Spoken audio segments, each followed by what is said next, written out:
All right, we continue today, entering his first season at Tennessee and his 18th season at the collegiate level, the offensive coordinator and tight ends coach of the Tennessee Volunteers, Alex Golesh. Questions, please raise your hand. We'll start in the back with John Adams. Not John Adams, KnoxNews.com. Alex, a lot of teams in this league have really good running backs, a lot of depth at running backs. You don't really have that in terms of proven running backs. What are you looking for from this group, and how optimistic can you be at this point? Yeah, I think we walked away from spring saying that we are still trying to figure that out. That was one of the big question marks for me. You know, the way we play, the tempo at which we play, you really got to have 3 to 4 guys ready to roll. And by ready to roll, I mean ready into a game, guys that you're going to play. 3 that are legitimately playing, and a 4th and 5th, hopefully, that are with you on special teams. The tempo invites the rotation. So we left spring saying Jabari is definitely a guy that we can count on, we can trust. Still young, still hadn't had a whole lot of time, but really proved that he understood what we were trying to do. Not a complete finished product, but understood what we were trying to do. And I think attitude, effort, toughness, all those things embody what Jabari is. After that, it is a complete toss-up going into camp, just as big as any other competition. I was not anticipating the running back being the first question, but just as much as any competition, that's it. You know, Tyon has had a really good summer. Really proud of Tyon. He's really growing up, really figuring it all out. Just how to be a college football player in general. You know, really excited about who the 3 to 4 to 5 could be. You know, I think the next week and a half to 2 weeks will really tell us that. Jalen Wright has had a really good summer. He showed a lot of promise this spring. Knock on wood, we keep that group healthy and let it kind of play itself out. But you're dead on. These next couple weeks are going to be really big there. Back left. Ryan Shumpert, Rocky Top Insider. Cade Mays' versatility is very well known. Is there a spot you would like him to play at, or is it just wherever you need him to? I'm sorry, I didn't hear the name. Cade Mays. Cade Mays. Yeah, Cade Mays' versatility. We're gonna play him at guard, play him at tackle. He played a bunch at tackle in the spring, played a bunch at guard in the spring. We're gonna end up playing our best 5 there. He's one of them. We'll figure out where the best spot is. More so how others fit, and then where he would fit from there. Being in the front here. Just what are the most important traits that a quarterback is going to have to display over the next couple of weeks to win a starting job? Yeah, it's a good question. Traits from the quarterback: the ability to run, manage the offense, be really efficient, give us the best opportunity to score. I know that's a little bit cliche in a lot of ways, but you got to be able to operate within the system. We are different. We are unique in how we play. We are really down to the wire here now. We're 30 days out from playing. We're gonna have to figure it out quick, pour reps into whoever that is, and get the other guys behind them ready to go play. But efficiency. Efficiency in the run game, efficiency in the pass game. By efficiency, I mean decision making and consistency in play. Consistency is really the word throughout the offense in general. Consistency, stringing days together and allowing the coaches to trust in them and allowing their teammates to trust in them. But decision making, consistency, help if could push the ball vertically down the field. Adam, then Brent. Adam Sparks, News Sentinel. On Jabari Small specifically, what did you see that impressed you in spring? And did you already know that he would fit into the offense from seeing film of last year or anything like that, or has it only been firsthand? Yeah, Adam, every guy we came in here that had film, we watched game film. The guys we didn't have game film on, we watched practice film. Jabari didn't have a ton of game film. From the moment I met Jabari, maturity would be the word. Mature in so many ways in terms of how he carries himself, how he handles himself, his approach to the way he works. He's got mountains to climb in terms of leadership and those types of things, in terms of confidence. I think it's really hard to lead when you haven't played a ton. I think it's really hard to have confidence when you haven't physically shown it. I think preparation breeds confidence, and he certainly has prepared that way. But it's unique when the veteran of that group is a sophomore, is a 19-year-old young man. So I've put a lot on Jerry Mack and put a lot on Matt Merritt of teaching Jabari, and we've asked Coach Hype, and he's taken that role on too, and myself, put a lot on myself to teach him how to be that.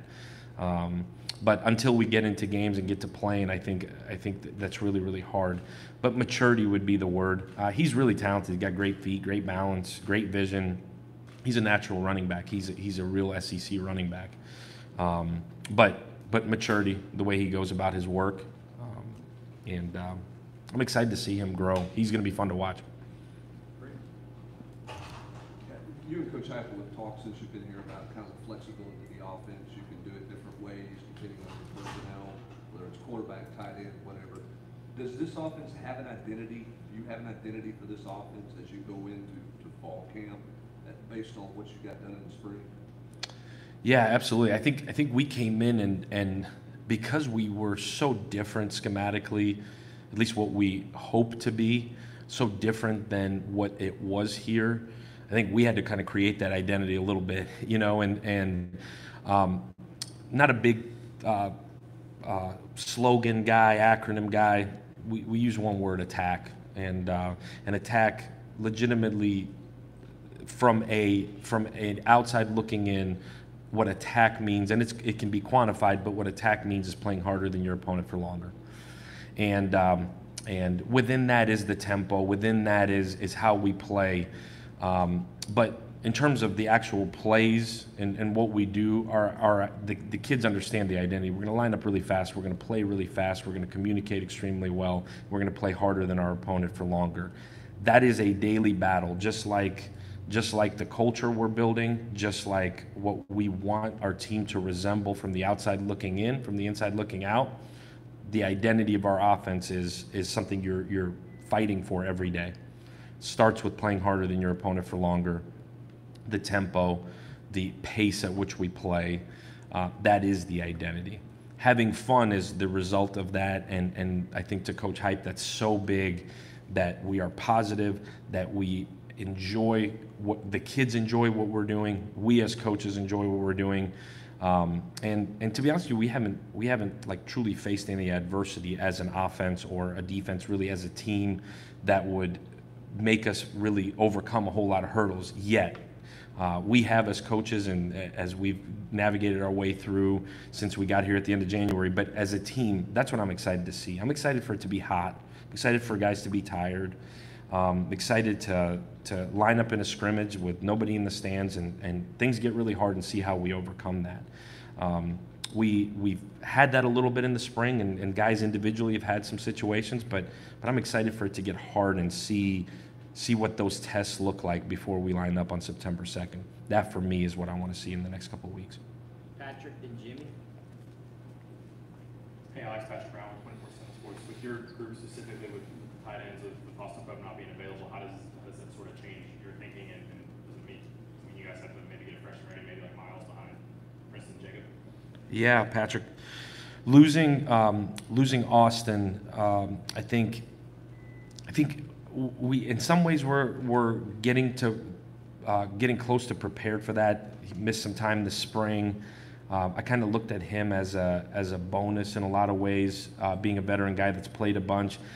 So unfortunate. To me, more than what it is to our offense or what it is to our room, I hate it for him. And that's not cliche coach talk. That's real. Like, there's a guy that's really bled orange and white for a very long time, worked his tail off to get back to being able to play. And, man, I don't know another way to put it other than it sucks. Sucks for him, sucks for our team. And he's battled through a lot, real life adversity with his family and back surgeries and all things you never wish upon anybody. So I'm happy that he's getting to a better place for us as a team, for us as an offense. You asked specifically our room. You know, Jacob, Princeton have played a bunch of football. I'm relying on those guys to fill whatever gap Austin was gonna fill. Put a lot on Miles Campbell. I know I've very openly spoke about him and his ability to play the game, to understand the game. He's a freshman. I told Coach Hype I've never played a freshman at that position, and I've been really fortunate to coach some pretty good ones. So we'll see. The next 3 weeks for Miles will be huge. The next 3 weeks for Julian will be huge. And we'll kind of see. Hunter Salmon has got to step up and play some in there. And we'll end up at the end of the day, we'll be all right. We'll play the best 11 guys, and we've made it work before. But the hope is that Miles can take the next step in the next 3 weeks, and I'm okay with putting that on him. Jimmy in the back left. Jimmy Hunter, the Sports Animal. 2 questions. Who is your most accurate passer? And secondly, running a high-octane offense, do you think it could perhaps mask any of the deficiencies you have on an offensive line? Man, Jimmy, loaded questions. Most accurate passer. I don't know. Joe wasn't here in the spring. Be really curious to probably answer that question in about a week and a half. Probably not even fair to answer among the other 3 just because the spring was so heavy installation and so heavy learning the offense. And us getting here, really we didn't get going with those guys till the middle of February. And so I don't think it's probably fair to answer that. And I'm not hiding from the question. I really couldn't tell you the answer to that. I could probably tell you arm strength, or I'll probably reserve judgment on that as well, but I have a better feel there than I probably do truly accuracy. Coach Heupel, probably the strongest arm in that room. Also the only lefty. But in terms of, what was the other question? I got me rattled there. Yeah, can it hide deficiencies on the O-line? I think you can hide deficiencies on the O-line. I think more than hiding deficiencies on offense, I think the tempo, the spacing more so exposes deficiencies on defense. I think that's the reason behind we do what we do. Exposes deficiencies. It also probably hides somebody's ability to, especially if maybe a better player across from you is able to get his cleats in the ground and really come off and tee off on you. That's the advantage to what we do. With that means you got to practice that way and you got to work out that way. You got to condition that way. But can it hide some deficiencies? I think it more so exposes deficiencies on the other side than it really hides your deficiencies. When it is what you do, our guys just get into a rhythm of how we play. You obviously, I think you still got to line up, you still got to block, you still got to tackle. I think it gives you some advantages in some ways, schematically and physically. Eric here to the right. Eric Handy, SportsAnimalBallPlus.com. How many tight ends do you want to have to play in the game, and how important is it in this offense for the tight end to be well-rounded, split out wide, be able to catch, block, all that type of stuff? Yeah, Eric. From my experience, what you would like to have is 4 guys that are ready to play in the 5th, kind of like I talked about the running backs in the 5th. That's primarily a special teams guy that can get you out of a game at the end. Your heavy load playing with 2 or 3, 2 guys, 3 guys, heavy load special teams. Those body types, those big skill body types. I think you recruit to that. I don't think we're at that right now here. I think with what we do on offense, with how we operate, we can adjust and make it work. We did a year ago at the previous place, adjusted and made it work. We weren't loaded there. So I think the wish list would be having 4 to 5 ready to roll. I think the reality is we'll end up with 3 to 4. We're hoping for 4, and we'll go. And if that number's 2, then it's 2. Then we've got to continue to develop in the receiver room to kind of overcome that. But we can get through a game. We can operate at a really, really high clip, and with 2 ready to roll.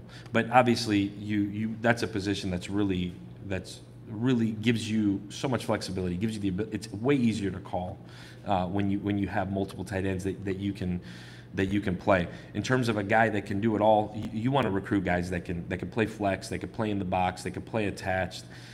You want multiple guys. Same thing you're seeing at the National Football League, like guys that are pass catchers that can line up and play in the box. Those are the guys that are getting drafted at a really, really high clip. But you want to recruit complete tight ends. I think we're well on our way there. We're doing a really good job of identifying those guys, recruiting those guys. And I think it won't be long before we are where we want to be there. Vince and Rob. Vince Ferrara, 99.1 News Sports Channel here in Knoxville. You mentioned Joe Milton earlier. I know you haven't coached him in official practice just yet, but give us a breakdown of his skill set and what he is like and you like about him. Yeah, Vince, he's got a bunch of film, so you get to see at least what he has done at the Division I level. You got to take away from that the good and count on Coach Halsley to continue to bring the good out in him. There's some deficiencies in there that we've worked like crazy to correct, that Joe has worked like crazy to correct. But, I remember him out of high school. I remember watching that high school film. I know Coach Hype, they recruited him at UCF. So there's like a bunch of us that have seen him, a bunch of us that have studied him, and then there's actual film from him at Michigan a year ago. So really strong arm guy, big body type.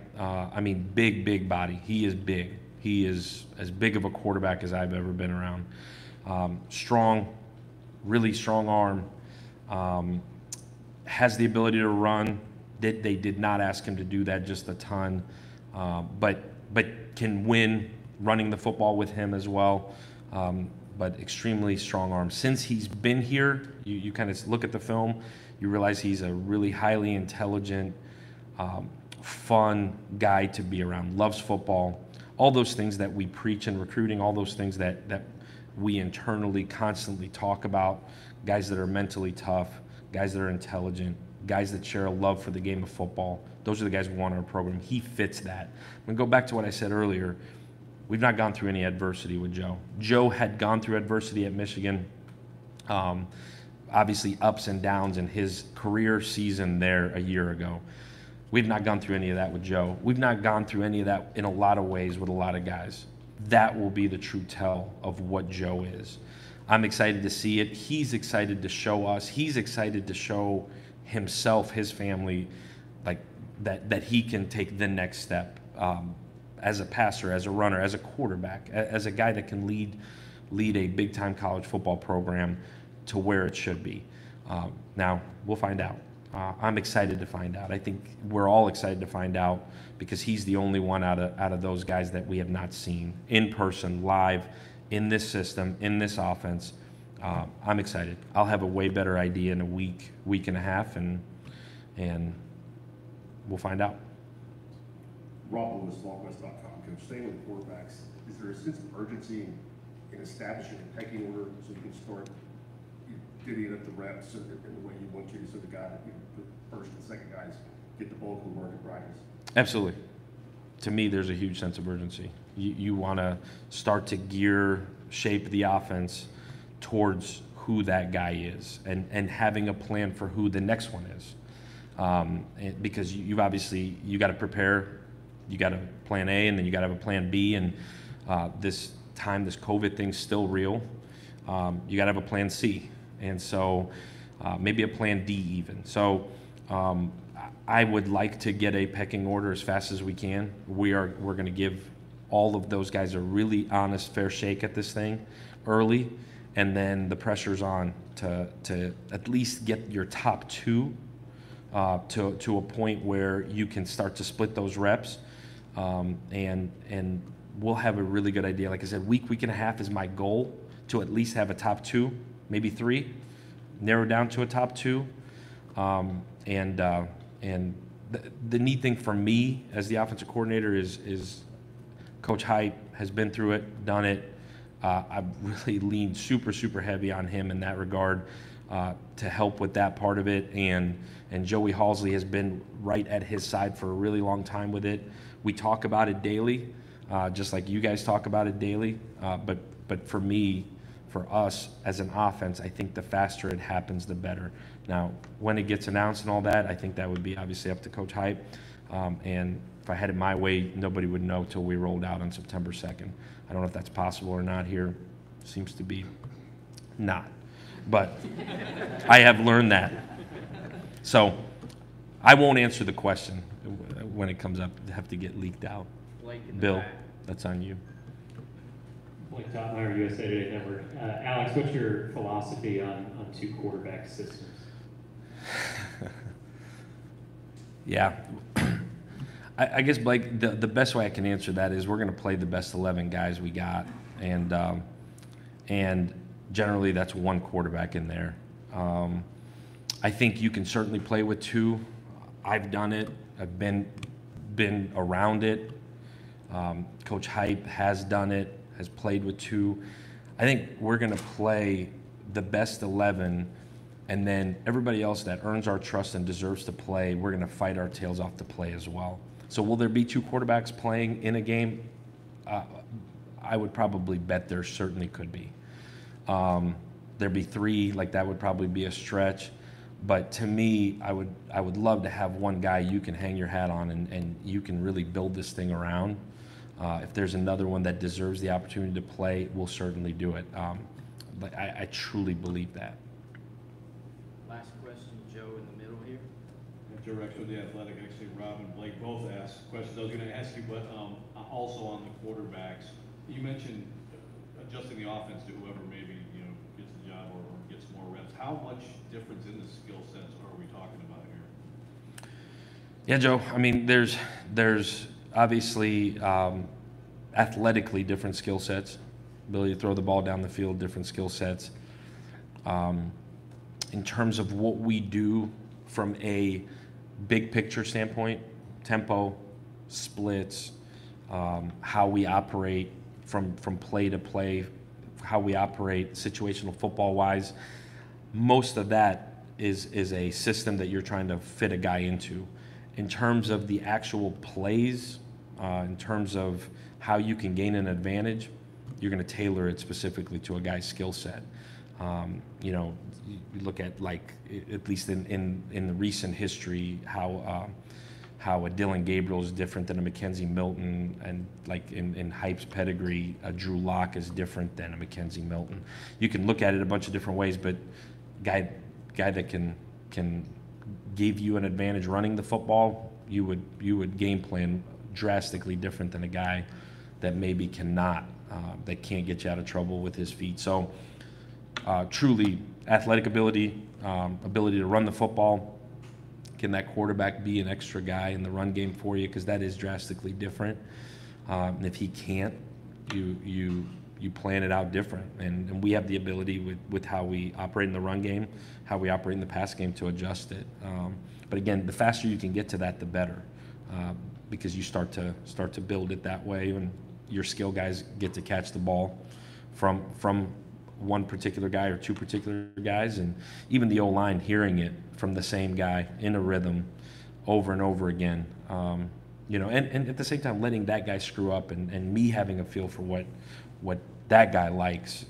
All those things factor into you play a game. So we'll see. Thank you, Coach. Thank you, guys. Go Vols.